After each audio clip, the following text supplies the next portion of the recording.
Hello and welcome to another episode of the Small Agency Talk Show. I am Chip Griffin, the founder of Saga, the Small Agency Growth Alliance. And my guest today, my panelist today, should be no surprise to anyone who has seen this show more than a few times. It is a very regular panelist, Patrick Rogan of Ignition HR. Welcome to the show, Patrick. Hey, Chip, happy to be here. It is always good to have you here. It's always good to do this show because it means it's Friday, and I like Fridays. Me too. I know that I still work through the weekend because I'm that kind of person, but it's just nice to feel like it's a little bit different and not have scheduled meetings and all that kind of stuff. I'm with you. I wish we could do them more often. Yes, right. but then they wouldn't be special. That's a good point. Yeah. So I don't know. Yeah. And this is a big weekend for me because I'll be moving my oldest son off to college. It's his sophomore year because the freshman year was all remote, as it was for many. But finally, he's off, out of the house. Nice launch. 50% of the way to being an empty nester. Nice. So that's exciting. Anyway, all right. So let's pick up where we left off from our last show because we said that we had to come back soon and do part 2. This was talking about how do you hire effectively as an agency, because many of you out there who are listening today are trying to hire. You're having a difficult time. So in the last episode, which you can find by going to smallagency.tv, if you go to the last episode, you'll see the conversation that Patrick and I had about creating the job description, advertising the role, interviewing, and getting all the way up to that process of making the offer. And so that's where we're going to pick up the conversation today. So you've winnowed the field down, and Patrick, you've said, this is the person that I want to hire. I want to hire Sally for this role. And I know this is the most exciting piece of the process for you. It is. So what next? I've made the selection. What do I do now? All right. So the first thing you do, and again, this is my favorite part, the first thing you do is you take a little bit of time and you double check that you did everything right to get you to where you are right here. So for instance, it's real important at this point just to kind of go back and say, well, wait a minute, how strong was my slate of candidates? Or if I just had one candidate and this person's perfect, is she really perfect? Is this person going to meet my needs? Is this the person who's going to solve my immediate problem? And how long will my immediate problem last? Is this person someone who can grow with my agency as I continue to grow? Like those kind of things, just double check that. Like before you go a step further, let's make sure that we've asked the right questions. I kind of know roughly where I want to be budget wise to make this happen. Have I communicated the right information to this candidate? Right? It's kind of a relationship building thing. So does this candidate really understand what my agency does, where we're going? Have I communicated our benefits? Have we talked a little bit about compensation so far? If not, go back and take care of that first. I think these things are super, super important. Yeah, so I love that advice that once you've decided to pull the trigger, you don't just pull the trigger. You actually go through, that re-verifying your decision and making sure that there's nothing that you've left that you should have addressed, because there's a fine balance here. You don't want to fall into analysis paralysis where you keep hemming and hawing. Do I really want to do this? And in a small business, that's often a fear that you have. Am I really ready to make this hire? Do I really have the budget? And so you absolutely need to verify those things. Don't overthink it, but do make sure that you hit that pause button and go through things. And one of the questions that I specifically have here as you're doing this is, if typically your finalists, you've asked for a list of references. Mm-hmm. What do you do with that list of references, Patrick? So I think the value of references frequently is overstated. I think that people tend to give references who are going to say something good about them. And I think that references are good. I think it's important. I think they should be checked, but I don't think they should be overvalued. There are situations where, and I've seen this happen, it's not frequent, but it does happen, where the references will either decline to share any information, or in some cases, they'll share negative information. And if someone has only people who are willing to say nothing or bad things about them, then I would say maybe go revisit if this is something you want to go forward with. that would be a giant problem. And I can tell you, I've been checking references for a quarter of a century.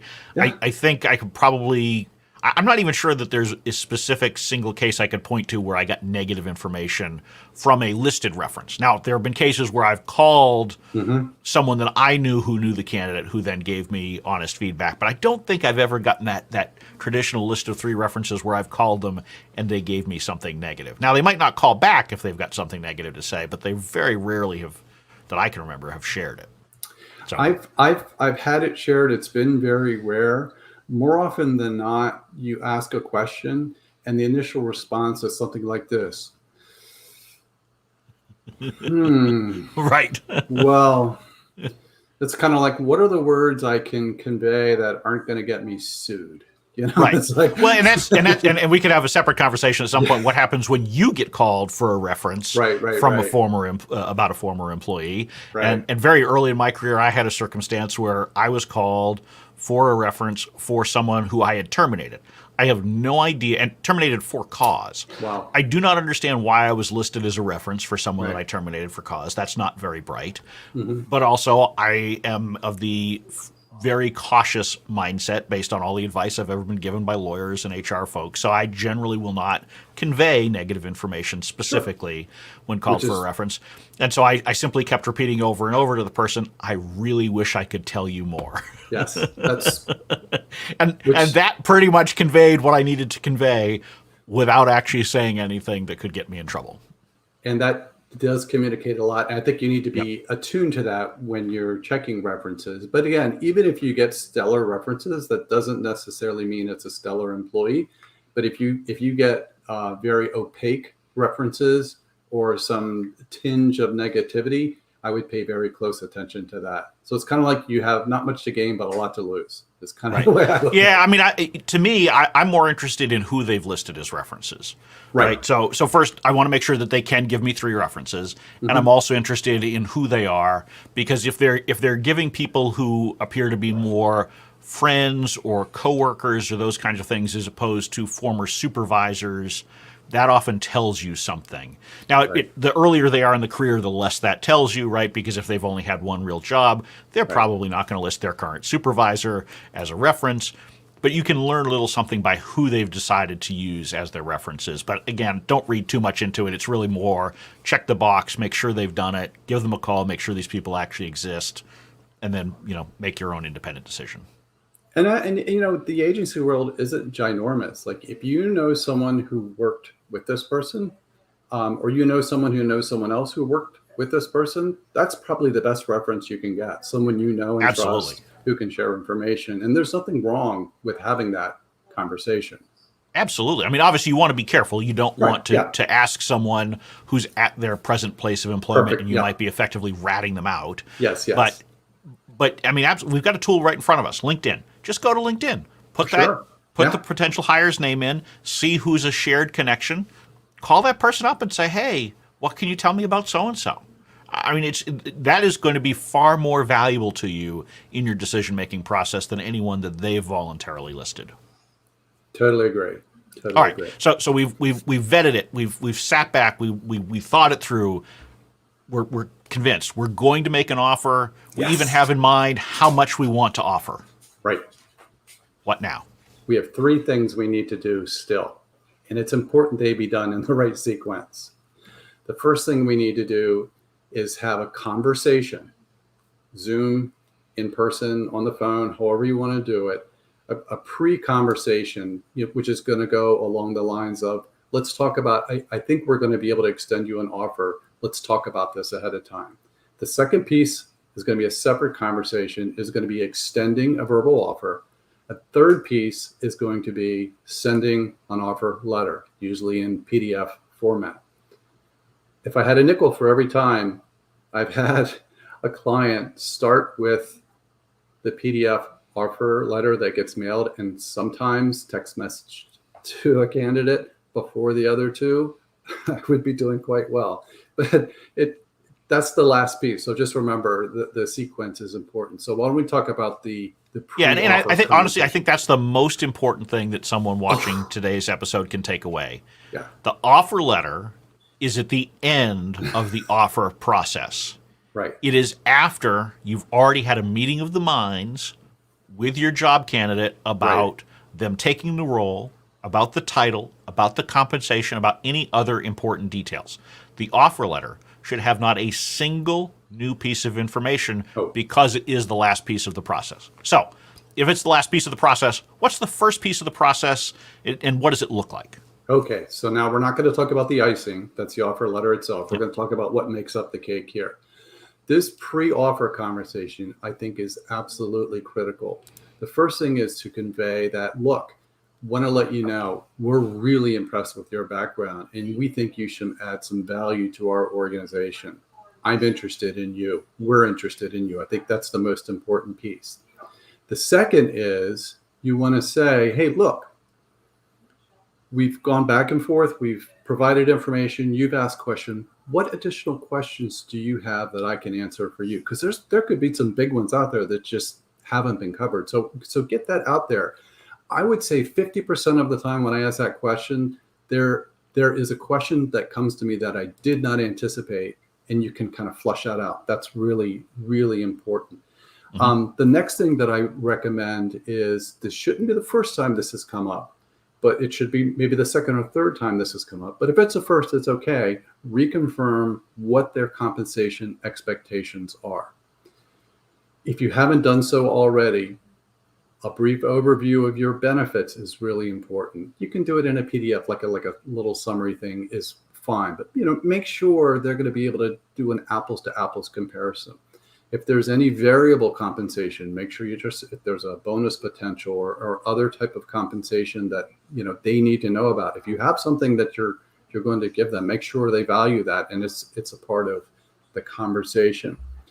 And then if there are no more questions, I think it's important to not extend the offer, but to let them know, listen, we're following our process internally. I think within this time frame, I'm going to be in a position to get back to you and extend an offer. How does that time frame work for you?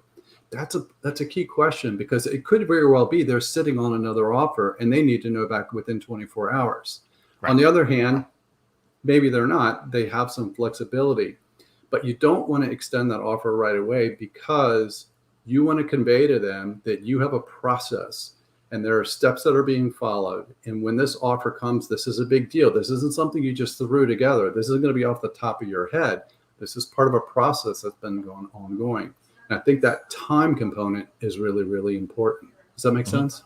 It does, and I think we talked last time about the importance of treating the whole hiring process as a sales process, and but now you're getting into the nitty gritty of the sales process, and this would be sort of the final pre-sell, right, before you actually make.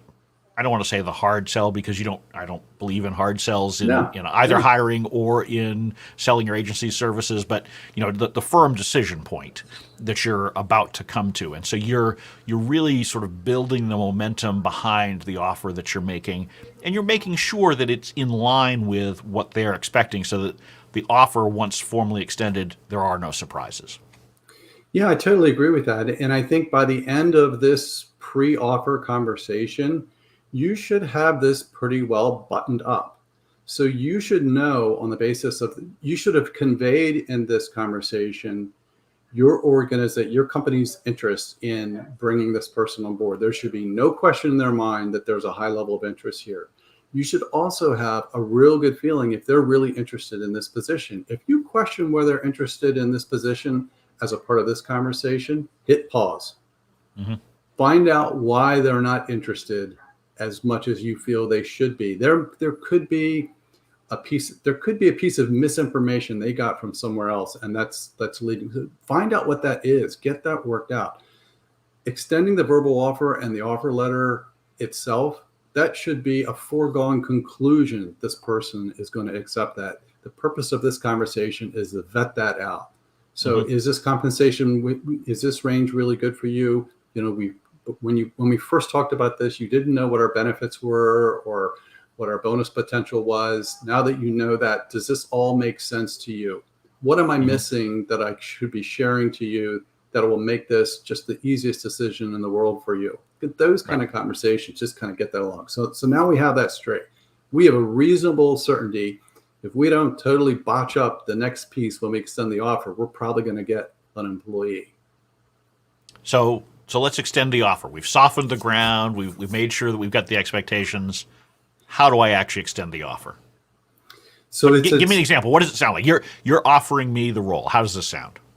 So the conversation begins similar to the last one. Hey, listen, enjoyed talking with you yesterday.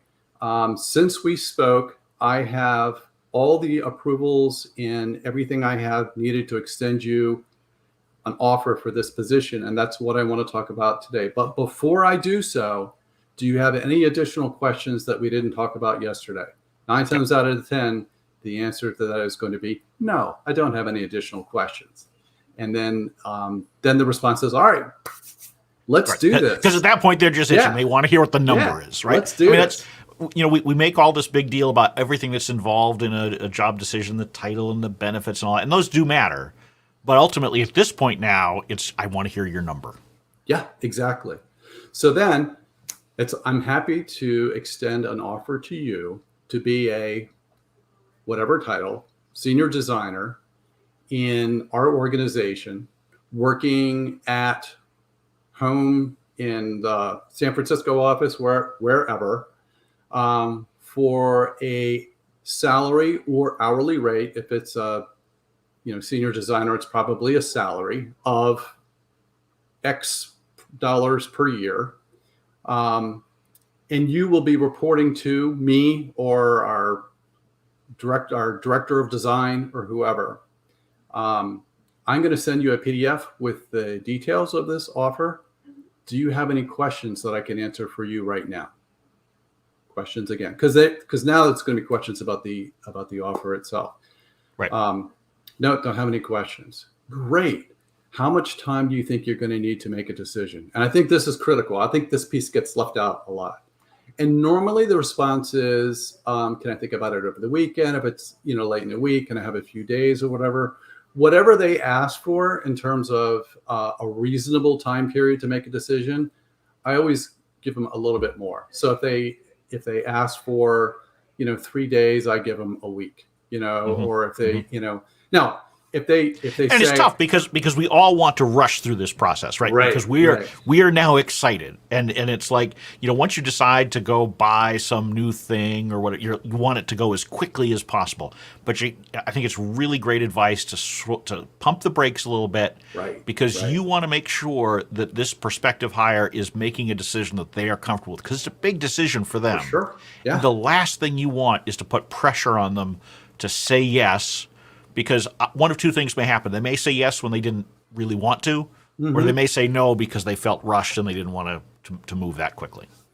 I would even go further to say that, because I've had people say, well, I want to accept the offer right now. And they can certainly do so. But what I typically do is say, you know what, that's fine if you want to do that. But what I would really encourage you to do, we've prepared an offer letter for you that's covered a lot of good content that we've kind of discussed.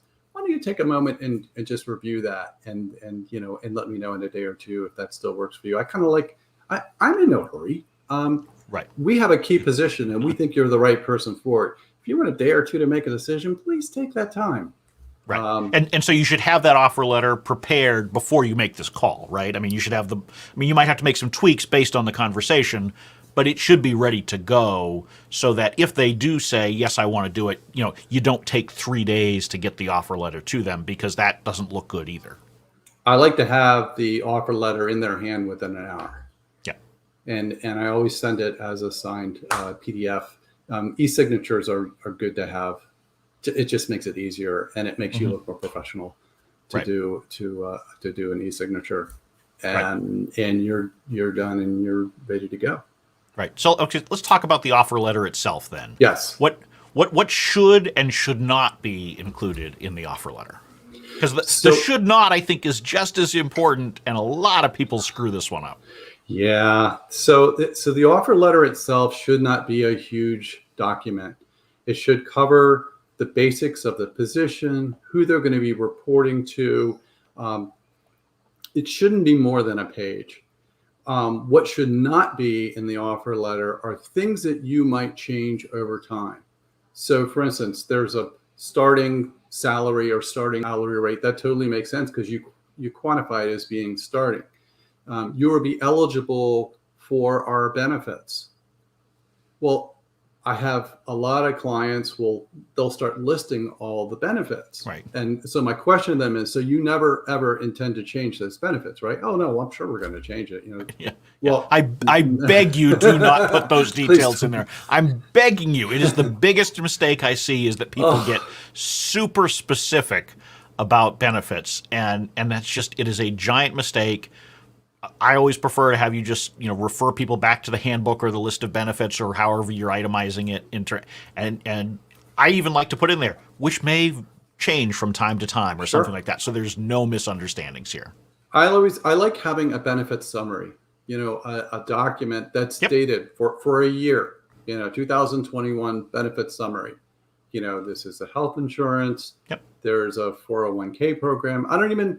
I'll mention retirement benefits in the offer letter, but I won't say it's a 401k. I won't say what match there is, because who knows, that you have flexibility as an agency owner to make changes over time if you want to contribute into a 401k, or maybe you're not contributing into a 401k now and you want to in the future.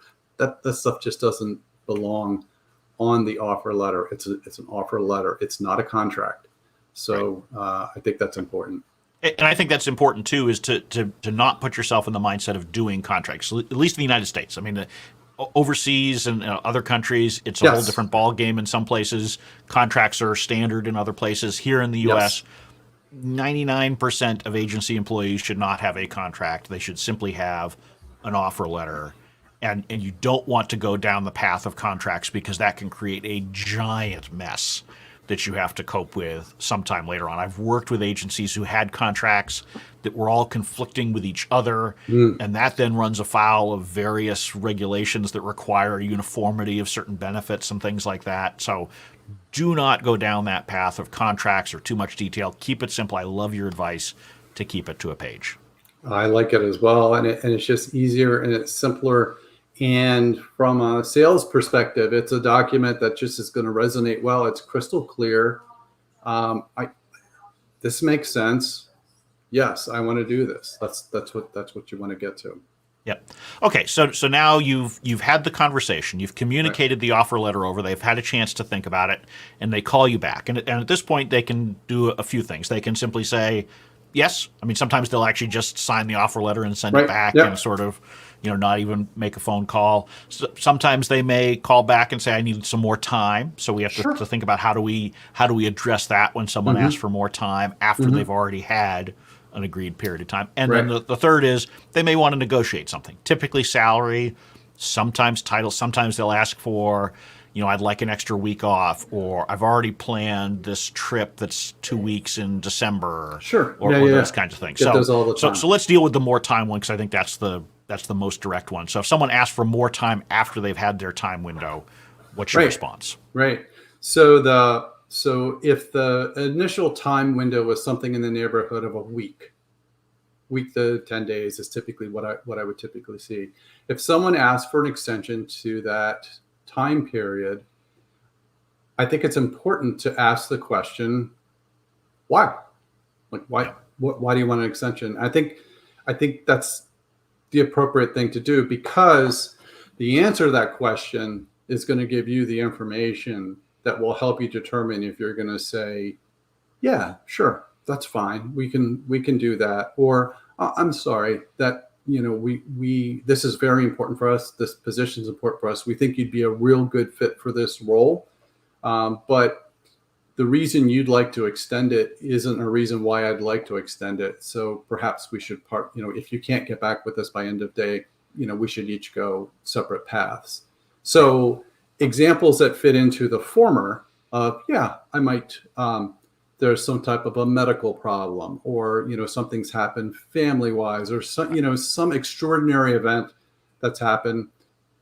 Keep in mind, they could be blowing smoke, but that's okay. You just have to assume they're being true. And that those are the types of things. And if you're questioning their truthfulness, you've already whole other thing. You've just told yourself what you need to do. Yes. Right? Yes. If you don't believe them at this point in the relationship, you need to walk away from the offer. For right? sure. There's Yep, you do totally not agree. you don't haggle over whether or not that's true. You just walk away.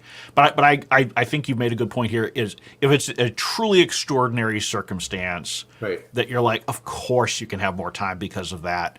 Right. That's fine. But I do think the vast majority of times, once you've already given them ample time to think about it, if they're just asking for more time just because they're not sure, or they need to research some more, whatever, to me, that's telling you what you need to know. So it really, to me, has to be extraordinary to grant an extension, assuming Totally that agree. initial time frame was already, fairly generous. Totally agree. So, As an okay. aside, I once had an employee who needed to take some time off from work and asked for my approval because his mother had passed away. And about 6 months later, he needed to take some time off of work because his mother had passed away. And I was like, Yeah. "Are you sure?" He goes, "Oh no, it was my father." Right. Hopefully that won't happen in the employment process, but people Yeah, aren't it's always sort of like careful. Manny Ramirez, who used to be a player for the Boston Red Sox. He on 3 or 4 different occasions missed playing time, and each time it was because his grandmother died. Yes. And so he apparently had a whole slew of grandmothers who were all in ill health in the very same period of time. But in any case, all right. But let's assume now it's not that they're saying yes and they haven't asked for more time, but instead they want to know. I really would like an extra 5K a year, or I'd like Yeah. some extra vacation days, or some other piece in the negotiation. So how do you handle this negotiation? So I think it's important to have the conversation, because sometimes the amount of money they're asking for is really de minimis. It isn't that significant. So I think you should always be careful not to say no too quickly, to understand. So what's driving this? Well, I mean, from a compensation wise, I feel like I'm a little below where I should be. Okay. And I'd like another 10% over what you offered. Well, that might be a little bit rich, but there are different ways you can structure that. So for instance, well, you know what? I think I can help you get a good chunk of the way there, but I'm going to give it part of you in a sign-on bonus, and I'll do part of it in salary. And then after a year, when we do a review, maybe we can check it all up. Maybe they're offering for something that's so small. It's like, well, why wouldn't I just do that? An Right. extra $5,000. Well, yeah, of course I would do that. You're not going to say that, but that's what you're thinking in your head. We're going to be able to get there. But I think it's important to understand, well, what's driving it, and then think to yourself, is this something I can do? Can I do something? Do something if you can. Like, don't just say, this is the offer, take it or leave it, unless Unless it really is, right? Yeah, I mean, unless it really is. You just can't go anymore. but in generally in those cases, what I do is I communicate that pre-offer Right. letter. Right. Based on our conversations, I know you were hoping to get here. This is as close as I can get. I've scrounged every bit of budget available or whatever, and this is all I can do. So you've communicated that from the outset. To me, if you haven't communicated that at the outset, you ought to be anticipating that there's some wiggle room, because I think more and more new hires are coming to the table and asking for bumps. Even relatively junior employees are asking Right. for a bump to the offer. And so you have to be prepared for that. If it is minor, I think you don't just say sure right off the bat typically, but you ought to be prepared to give something, as long as it's not something that puts you in a bind financially, or puts you in a bind with other similar employees, right? Because you always want to be thinking about, if I'm hiring 3 people in the same kind of role, I don't want to have one who's comped substantially differently unless they have a different title. Right. I'm a big believer, and we've talked previously in some of our shows about the importance of having some sort of a system to your compensation, and not just being well, I like Patrick, so I'll give him an extra 5K, right? But don't be penny wise pound foolish here. For sure. Really look at it, and if you can accommodate it, by all means do so. The other thing I think is important, which is a standard negotiating practice, is if you're going to give something, get something, right? So I've like early in my career, I had situations where I was negotiating with candidates, and they would say, "Well, can you offer another $5,000?" And I would go and see if I could get approval, and I would come back and I would say, "Yeah, I can do another $5,000." And then they'd say, "Well, can I have another 10 days to decide?" Like, well, wait a minute. No. Hold on. Yeah. So one of the things that I do in terms of if I'm going to give, I'm going to get, I'll ask the question. All right, so I don't know if I can accommodate this or not, but I'm going to check and see if I can. But if I'm able to do this, are you going to go forward with this? Because I'm not going to take the time to accommodate your needs and do the things I need to do to make this happen if this is going to be something you're still going to kick the tires on. So are you serious about this? I think that's a fair question to ask. Absolutely. This should not be a rolling negotiation. It's No. they've asked for one or more things. Right. Once you get back to them with what you can or cannot do on those one or more things, it needs to be a snappy decision. And, and you need to be clear that if you say yes to everything, they're going to say yes in return, that this isn't going to be For sure. some sort of a jerking of your chain, which for whatever reason some new hires seem to enjoy doing. Yes. The other thing that I think is really important is don't say yes too quickly, right? So like if you and I are negotiating and I say, will you give me an extra $10,000, and you go, yes, I'll be like, shoot, I should have asked for 15, Right. So I think it's important that you put a little bit of time here, not a ton, but a little bit of time here, and say, hey, listen, let me see what we can do. I understand you're looking for an additional $6,000 in salary. I'll get back with you before the end of the day today, but let's just be perfectly clear what we just said.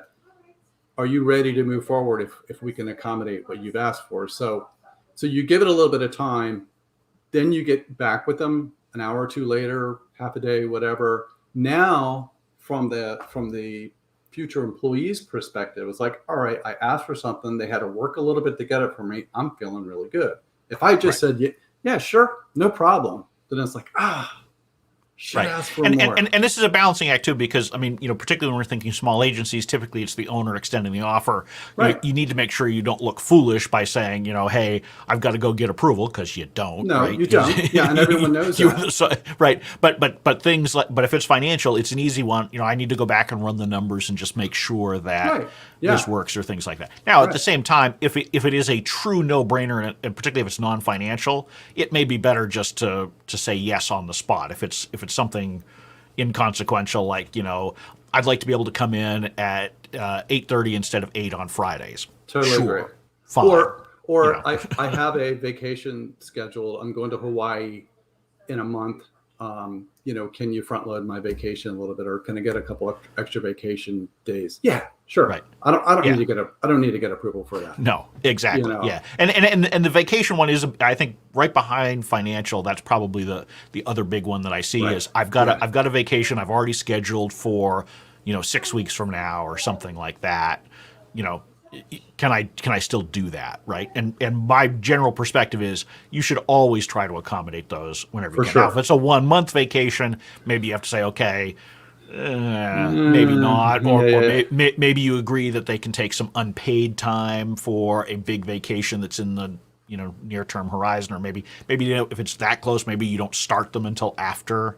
Sure, I've done that as well too. There are different ways that you can address that. But generally speaking, look, if someone's got a holiday scheduled, try to accommodate it if you can, because otherwise this is one of those ones where they may be okay with it, but their family may end up resenting you for it, and then that becomes a bad thing, because then they start, getting in the ear of the employee saying, well, remember when they wouldn't even let you go to Hawaii? It's like you don't want that. Okay, you don't want that guy, so we've already, as I expected we would, we've already gone over time here, but so now we've gotten to the point where they've signed the offer letter. Is there anything I need to do before I move into an onboarding process, which we'll have as yet another conversation somewhere down the road? But is there anything sort of buttoning up the acceptance of the offer letter that we should be thinking about?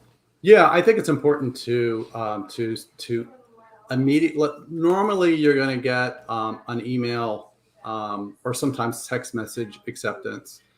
convert that over to a verbal conversation as quickly as you can. I know we're a very digital world, but you know what? These are people. So I think quickly having a conversation, kind of outline high level, and we can maybe on another call, we can go into the onboarding process, kind of start pointing to, well, these are things that are going to happen next. Yep. Welcome, send them a box of fruit or something, be very gracious and welcoming. And I think that's probably the most important thing. Yeah, I think that's the big thing is just to be clear about, okay, what's the next step? For sure. Right. And so if you, for example, if you haven't already agreed a start date as part of the offer letter, and I'm not a big believer of necessarily putting a start date in the offer letter, because if they're thinking about it for a week or, so however you handle it, you do want to be clear at this point now about what that start date is. And the only thing I would leave people with is please, please, please do not ask them to give less than 2 weeks notice to a current employer. Yes. I'm begging you not to do that. Because if you do that, what do you think they are going to do to you when they decide to move on? Right. So do not do that. It's terrible behavior. And I know you want them on board as quickly as possible. You're excited. They're excited. Never, ever pressure them to give less than 2 weeks. Yeah, and if they do offer to give less than 2 weeks, ask why. Yeah, because that may be the same reason you might want to rethink. Right. Right. And remember, until everything's all buttoned up here, you can walk away too. They can walk away. I had a new hire walk away on day one as she was driving to the office because she had tried to drop her newborn kid off to daycare and just couldn't bring herself to do it. And so she's like, sorry, I can't do it. Right. So employees can back out up until the last minute.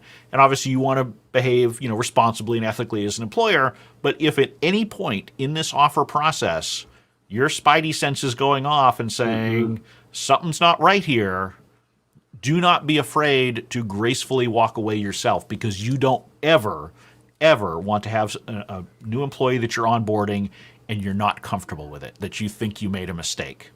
Address that mistake before it becomes much more difficult for you and for the new hire to deal with. That reminds me, Chip, and I should have mentioned this earlier. I think it's important that hopefully you're going to have a number 2 and maybe a number 3 candidate that you interviewed, that you would be comfortable if this person didn't work out, bringing them on board. I don't recommend notifying your number 2 or number 3 candidate that they are out of the process until your new hire is actually physically sitting in a seat, whether it's at their home office or in your office. And I've always been a big advocate of it, because it's a lot harder to go back to your second or third candidate who you would like to send an offer to when you've already told them they weren't your first pick. Right. Absolutely. And this is a tough one. And I've had a lot of folks who have worked for me who were doing hiring, and I told them this, and they're like, oh, that doesn't seem right. I'm like, look, you have to be looking out for the interests of your business first. The new hires and the prospective hires are looking out for their interests. You need to look out for yours. And if you don't have that backup plan, you're back to square one. Right. And that may not be a good idea. So absolutely, I'm totally with you. Do not rule those other people out. I mean, communicate with them that this is not, you don't have any decision imminent, that the process has slowed down for some reason. I mean, you can tell the truth slowly here so that you have a reason for it, but absolutely protect yourself on that, particularly in a market like this where it's so hard to find good talent. You don't want to be in a situation where you have to start all over from scratch. And who knows, even after you have the conversation with your number 2 and number 3, if you have to, do it in a way that you keep that line of communication open for the future. For heaven's sakes, if you were considering hiring them once, you may want to again. You may want to again, and you don't know where they're going to end up. And it may be beneficial to you, particularly for those of us who are in the PR and marketing agency space. Yeah. They may not go work for another agency. They may go in-house somewhere. And so maybe that relationship that you fostered through interviewing can turn into a business development opportunity down the road. Plus, it's a small world. Yeah. You don't know who you're going to end up working for down the road, either as an employer or as a client or whatever. So keep your options open. Don't burn bridges. Yes. In any case, well, I don't want to burn any bridges, but I do want to bring this episode of the Small Agency Talk Show to a close because we've gone over time, and I always try not to do that, but I think we've been providing some really valuable content. Yeah. At least I think it is. I think so. And so hopefully our listeners and watchers have gotten that out of it too. If someone wants to learn more about how you can help them or just more about you generally, Patrick, where can they find you? Real simple. I'm at ignitionhr.com. Excellent. That's right on the screen there. If you want to learn more about Saga, we're at smallagencygrowth.com. As I mentioned earlier, if you want to see the first part of this conversation, just go to smallagency.tv and you can find all sorts of additional videos that will be helpful to you as an agency owner. And finally, I'd love to see all of you join the free Saga community at thesagacommunity.com. We have some great conversations in there. It's a place where you can ask your questions about hiring or business development and get feedback from other agency owners just like you. So with that, I hope you all have a great weekend. I thank you for watching. Patrick, I thank you for joining me for another great conversation. And I look forward to having you and our viewers back real soon. Thanks.